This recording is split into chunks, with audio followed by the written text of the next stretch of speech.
सोमवार को block colony स्थित प्रॉपर्टी डीलर धर्मेंद्र कुमार सिंह के घर वालों के खुशियों का ठिकाना नहीं था, क्योंकि उनकी बेटी आर्या प्रकाश आज यूक्रेन से वापस अपने घर आई थी।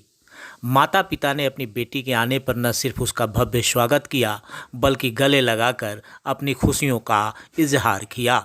औरंगाबाद पहुंचने पर आर्या ने बताया कि जिस वक्त सरकार के द्वारा भारतीयों के लिए एडवाइजरी जारी किया गया था, उस वक्त कॉलेज प्रशासन द्वारा यह जानकारी दी गई थी कि मेडिकल के तृतीय वर्ष के विद्यार्थियों को भारत जाने की ज़रूरत नहीं है।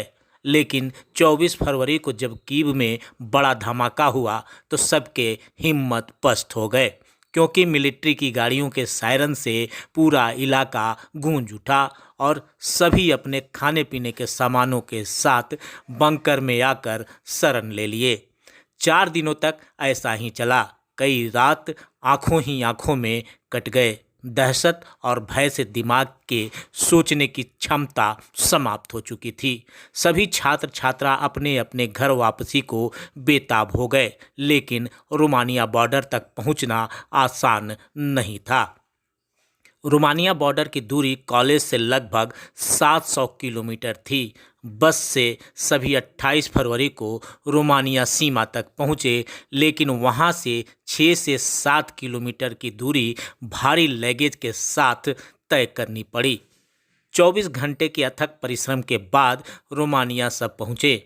इस दौरान -10 डिग्री सेल्सियस में खुले आसमान के नीचे रहने को सभी को मजबूर होना पड़ा, जो काफ़ी कष्टदायक था। आर्या ने बताया कि रोमानिया आने के बाद सारे कष्ट दूर हो गए। यह 3 मार्च को दिल्ली की फ़्लाइट मिली और सभी 4 को दिल्ली पहुंच गए। आर्या ने भारत सुरक्षित लाने के लिए प्रधानमंत्री कार्यालय के प्रति आभार व्यक्त किया है और यूक्रेन में फंसे अन्य छात्रों को भी शीघ्र लाने की अपील की है।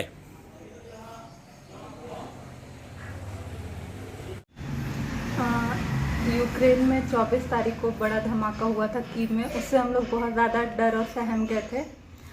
उसके बाद हमारे लोकेलिटी में सायरन की आवाज़ बजती थी, तब हम लोग एक बैग पैक करते थे और बंकर में चले जाते थे। जब वो सायरन थोड़ा शांत होता था तो वापस से हम लोग रूम में आ जाते थे और थोड़ा खाना पीना बना के फिर से जब सायरन बजता था अंदर चले जाते थे। उसके बाद हम लोग करीब 28 फ़रवरी को हम लोग बॉर्डर के लिए चले गए, बॉर्डर एरिया रोमानिया के पास। उसके बाद हमें बॉर्डर एरिया पे बहुत ज़्यादा परेशानियों का सामना करना पड़ा। वहाँ पे बहुत ज़्यादा बच्चे हो गए थे और हमें बिल्कुल भी चांस नहीं मिल रहा था निकलने का। करीब 1 दिन पूरा लग गया वहाँ पे हमें निकलते निकलते। नेक्स्ट डे शाम में हम लोग वहाँ से बॉर्डर क्रॉस कर पाए। उसके बाद वहाँ पे बहुत ठंड थे बॉर्डर एरिया पे, -10 डिग्री टेम्परेचर और बहुत विंड, स्ट्रॉन्ग चिली विंड वहाँ पे बह रहे थे। ना कोई सरन थी, ना छत था हम लोग के लिए एक भी। फिर उसको क्रॉस करने के बाद रोमानिया में बहुत अच्छे से हम लोग रहे। वहाँ पे हम लोग को शेल्टर दिया गया, फ्री फूड दिया गया। उसके बाद हम लोग रोमानिया में 3 दिन स्टे करने के बाद हमें फ़्लाइट्स मिली। एंड मैं यही कहना चाहूँगी भारत सरकार से, we are very grateful to the PMO of India because he evacuated from such a harsh condition that the children were facing there, and we requested. I represent the whole concern of FMG, the student that is stuck in the Kharkiv and Sumy, and we have request to PMO as he request to PMO of India. They evacuate as soon as possible to that student to their native country.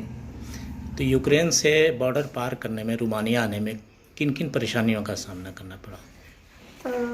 उस time What trouble do you face? Yes, हमें border cross करने के लिए 5 से 6 kilometre पैदल चलना पड़ा with heavy luggage के साथ साथ। उस टाइम पे हमें ना कोई खाना मिल रहा था, हमें जो चीज़ मिल रहा था वो हम खुद लेके आए थे। और वहाँ पे बहुत ठंड थी और ना कोई साधन थे हमारे पास, ना एक वॉशरूम था। हमें ऐसे खुली आसमान के नीचे रात ऐसे गुजारना पड़ रहा था इतने ठंड में। और बॉर्डर पे काफ़ी भीड़ था जो हम क्रॉस नहीं कर पा रहे थे। तो क्रॉस करने में परेशानियों का कहने का मतलब ये है कि कितने भारतीय निकलते थे, कितने यूक्रेन के निकलते थे? यूक्रेनियन को ज़्यादा टाइम मिलता था। यूक्रेनियन मोस्टली हम यूक्रेनियन का तो देखे नहीं थे, बट मोस्टली वो ज़्यादा निकलते थे, लेकिन इंडियंस वहाँ पे बहुत कम निकलते थे।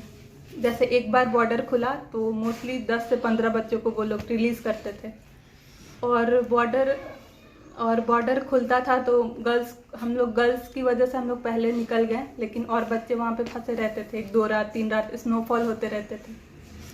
अभी एजुकेशन को लेकर अनसर्टेनिटी की स्थिति उत्पन्न हो गई है, तो आगे क्या सोच रखी? हम लोग यही बोलेंगे कि भारत सरकार से ये हम लोग ये मांग करेंगे कि हमें इंडिया में ही कोई भी प्राइवेट कॉलेज में एडजस्ट किया जाए, कम से कम फी में, ताकि हम बच्चे वहाँ इसलिए जाते हैं ताकि वहाँ पे कम फी लगता है। हम लोग बहुत टेंशन में रह रहे थे और हमेशा इससे कांटेक्ट करते थे। अगर ये कॉल नहीं उठाती थी या नेट ऑफ रहता था तो हमेशा टेंशन होता था कि क्यों नहीं उठा रही है, कुछ ऐसा वैसा तो नहीं हो गया। फिर ये भी कांटेक्ट करती थी और इस तरह हम लोग बहुत बेचैनी में और जल्दी से लगता था कि पढ़ाई करें या नहीं, ये घर वापस आ जाए। और मैं खुद एक टीचर हूँ तो इस क्लास में भी बच्चे को पढ़ाते वक्त जब भी ये कॉल कर दी एक बार कि मम्मी यहाँ पे बमबारी शुरू हो गया, जितना पैसा हो तुम 2-3 महीने का मेरे पास भेज दो ताकि मैं राशन खरीद लूँ और यहाँ से किसी से बाहर नहीं निकले इसके लिए। तो जल्दी से फिर हम अपने हस्बैंड को फ़ोन किए, वो गए इसके खाते पे पैसे डाले और ये अपना पैसा वैसा निकाल के पूरा सामान मार्केटिंग वहाँ करके वहाँ पे रह रही थी। और स्कूल में भी हम पढ़ा नहीं पाते थे, टेंशन में ही रहते थे। जब ये बोली कि मम्मी 2 दिन के बाद बोली, 24 को वार हुआ था और 28 को बोली कि मम्मी हम लोग इवैक्यूएटेड के द्वारा ट्विटर पे मैसेज आया है और अपना वीज़ा नंबर, पासपोर्ट नंबर सब लिखवा दिए हैं, हम लोग यहाँ से निकल जाएंगे। तब हमको थोड़ा सा राहत हुआ।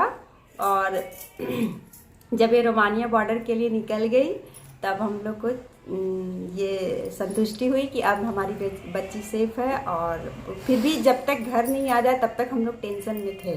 पूरे 8 दिन 10 दिन हम लोग हर समय पूछते थे कि कब आओगी, कब फ्लाइट कहाँ गई।